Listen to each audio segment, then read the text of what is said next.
Hey, everybody, it's Monday, June 15th, 2026. I'm Allison Gill. And I'm Dana Goldberg, and this is Beans Talk.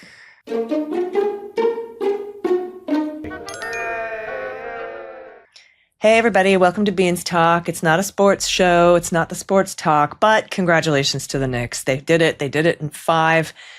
They did it in San Antonio. I was kind of like a Knicks in 6 at the Garden would be kind of cool, but they came back from a 16-point deficit. Jalen Brunson scored 45 points, the most points ever scored by a Knick in a finals game in history. Incredible. And they won. And it's funny because if you look at the last 16 games they've played, they have one loss. Which game would that have been, Allison? Would that have been the one that Donald Trump decided he needed to go to?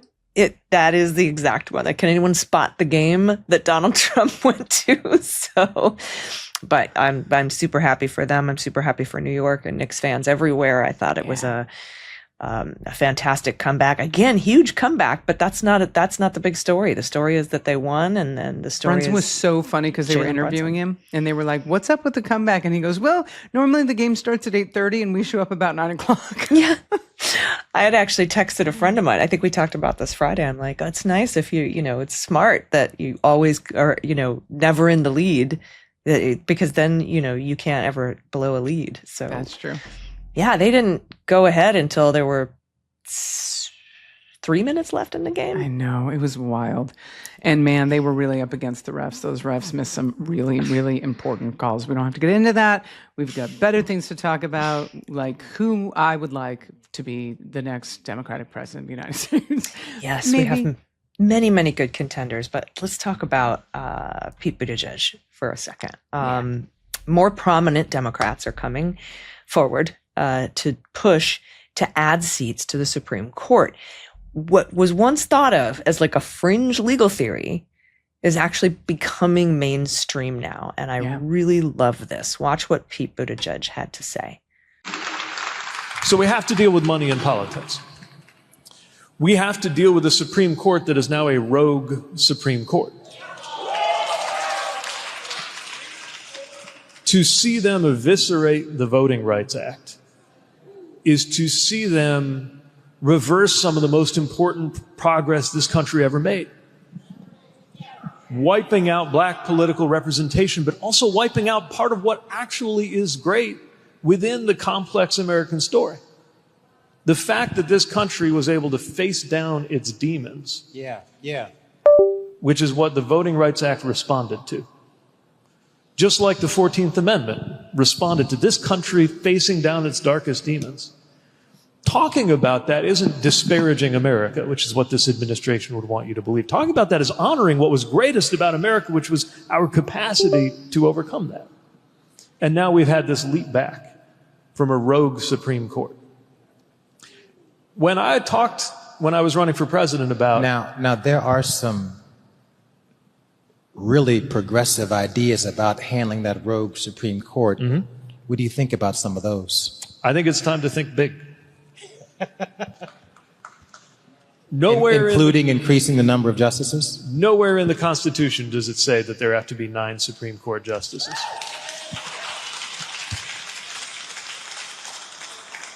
That one doesn't even take a constitutional amendment. It just takes a readiness to set up a court that fits this country. We could have 13 seats matching the district structure of the federal judiciary, but also a process that makes it less partisan. We cannot have partisan warfare every time there's an opening on the court. So I think term limits would help, but I don't think they go far enough. So that's one branch of government. That's so great. It's so important. It is. I'm glad he's like, we have to think big. He's also just such an incredible orator. He's just a great speaker. He's incredibly intelligent. He has listen, in a perfect world, and I think we all know this, he would make a great president of the United States. He may not be your first choice, but you can't argue with the fact that he would be qualified, especially with the fucking numbskulls we've had on the other side. And he didn't stop with the Supreme Court there. He actually had some other amazing big ideas, including adding representatives to the House and granting, of course, statehood to Washington, D.C., which we've been saying for so long because they're being taxed without representation. Take a look. Now, the other side of the story is he came in and he wiped most of them out in primaries because they were so gerrymandered that was all that mattered. We could change that. And we need to stop, I think, accepting that the way it is. So my broader point is we are talking about, too often, I think, talking about acting caged in by the way things have been for our lifetimes, maybe, which is not the same thing as the way things have always been or the way things must be. And here we sit in a country that's got the wrong number of people on the Supreme Court, possibly the wrong number of representatives in the House of Representatives. And by the way, when you consider the disenfranchisement of the people of D.C., we have the wrong number of states in the United States.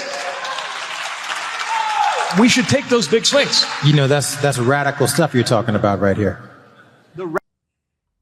Yeah, he's just fantastic. And, you know, it's the temperament, right? I see the same in James Tallarico. Just very calm and measured. And somebody else who's got an incredible temperament and is also very calming, like brings me some peace and serenity, is Raphael Warnock. Yeah. And he also says, when asked about adding seats to the Supreme Court, and what's funny is that these Kristen Welkers of the world and, you know, Breonna Taylors of the world are like, they keep asking, like, would you expand the court? Would you do the, you know, like it's some sort of gotcha moment. And that these prominent Democrats are saying, with a very important, reasonable explanation as to why, how it's not beyond the realm of possibility and that all options should be on the table. Watch. Because some of your colleagues and fellow Democrats are calling for adding additional seats to the Supreme Court. Would you support that? Would you vote to add additional seats to the Supreme Court, Senator? I think we have to look at what's happening in our country because it's very serious. Donald Trump, in this most recent iteration, began this terrible race to the bottom that we're seeing with gerrymandering by calling into Texas and saying, I need 5 more seats. The Supreme Court then poured fuel on that fire, and with a vengeance, while people are literally casting their votes, we're seeing state legislatures led by craven politicians race to try to play with the lines, to jimmy-rig the outcome in order to make it impossible for ordinary American citizens to hold their elected officials accountable at a time where this economy is not working for us. And the Supreme Court continues to undermine its own credibility. I think that all options have to be on the table. We definitely need reform to this court. We need a code of ethics. And all options at this point have to be on the table. So that includes adding seats and or term limits? All options have to be on the table. Okay. Senator, let me... Yeah, I really enjoy him. Raphael Warnock always feels like I'm in church. I mean, because obviously he's done that before. He's very good at it. I do have some other good news. When Mother Nature shines upon us and smiles down on us when there's ridiculous things happen, check out the weather. This horrible weather. This was at the Trump's 250 UFC weigh-in. Okay, so this wasn't the fight, but this was the weigh-in.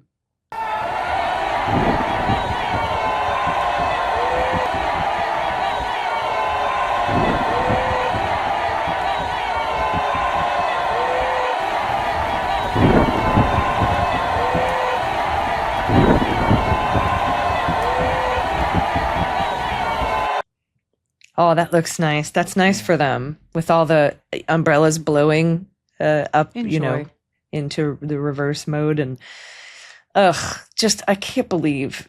I'm so annoyed that this is what our beautiful capital has been turned into. I wish that the Bidens were planning our 250th birthday.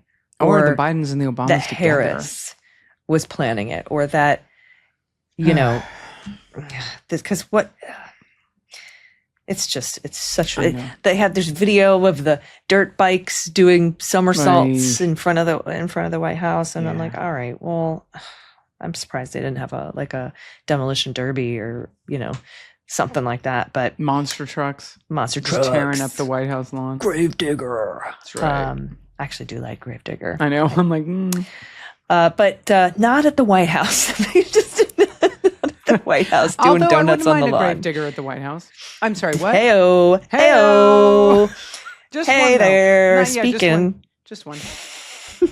By the way, Trump's name came off the Kennedy Center, even though it was hidden by a giant tarp. The Associated Press photographer, Cliff Owen, was able to grab this sneaky photo evidence of the P coming down off the building. The P.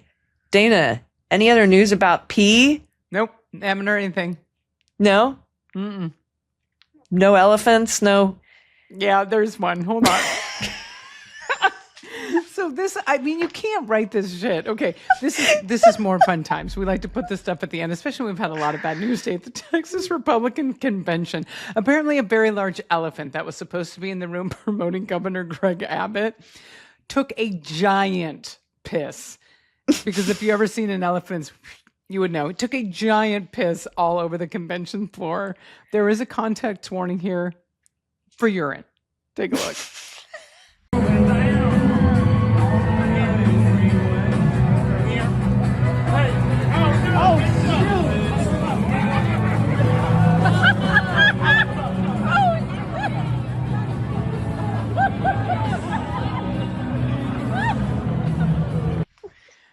I mean, listen, sometimes animals just know best.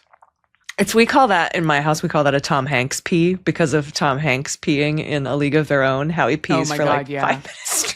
That's very funny, actually. So when like the dog, like my BFF who lives next door with the dog, it like pees for a really long time. I'm like, oh, Tom Hanks pee this morning. That was a Tom Hanks pee on the GOP convention floor, ladies and gentlemen, by a giant elephant. Oh my God. Amazing. So thank you for that moment of joy. And now is your Moxie moment. Yes. This just melted my heart. Watch this post from Kenny Ethan Jones. You can follow him at Kenny Ethan Jones on Instagram. My sister spent 4 years trying to have a baby and couldn't, so I gave her my eggs. And today, I met him for the first time. After 10 years of being on testosterone, I didn't even know if I had viable eggs. But somehow, I got 19 eggs. And then Kizzy got pregnant on her first round, and that first round worked. But if I'm being really honest, I had no idea how I was gonna feel meeting him. Nothing can prepare you for that part. What if he felt like mine? And what if I couldn't separate that?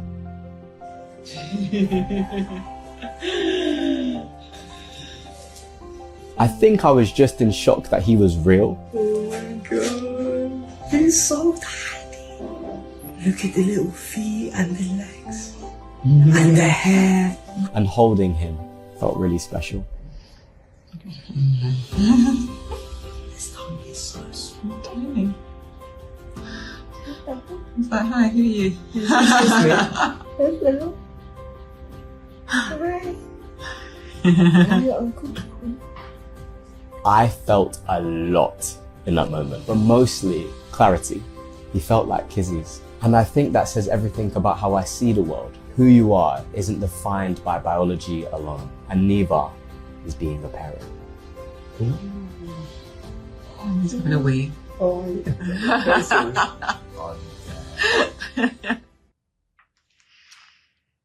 That's just so heartwarming. I know.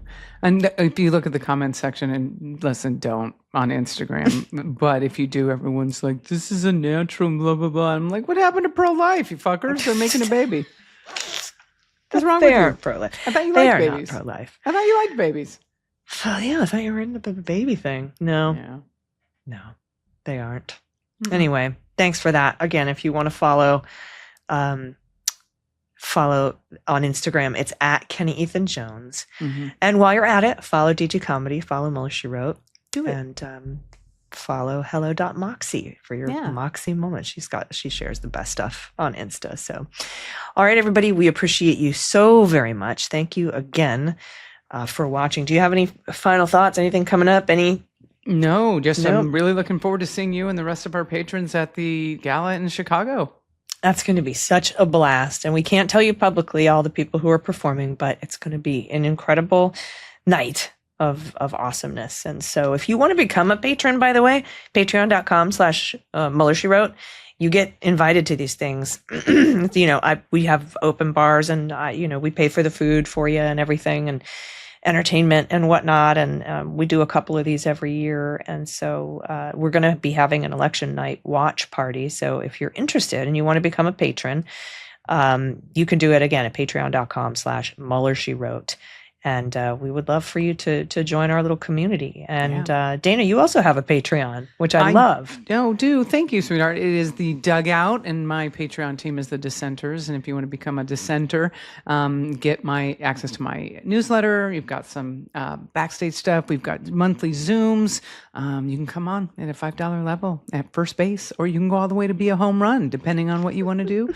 And I always love the support. It's danagoldberg.com. Hit my Patreon, and you can join that way. So our next Zoom is going to be at the beginning of July, I believe, or right at the end of June. I put it in the newsletter that is going out, I believe, tomorrow. So join us there. Awesome. And if you're interested in seeing all of the sources that we cite on the Daily Beans podcast, and to get all the headlines in a newsletter form, I started sending them out on Substack. So you can subscribe. It's free. Everything's free. You can subscribe on Substack at MuellerSheWrote.com.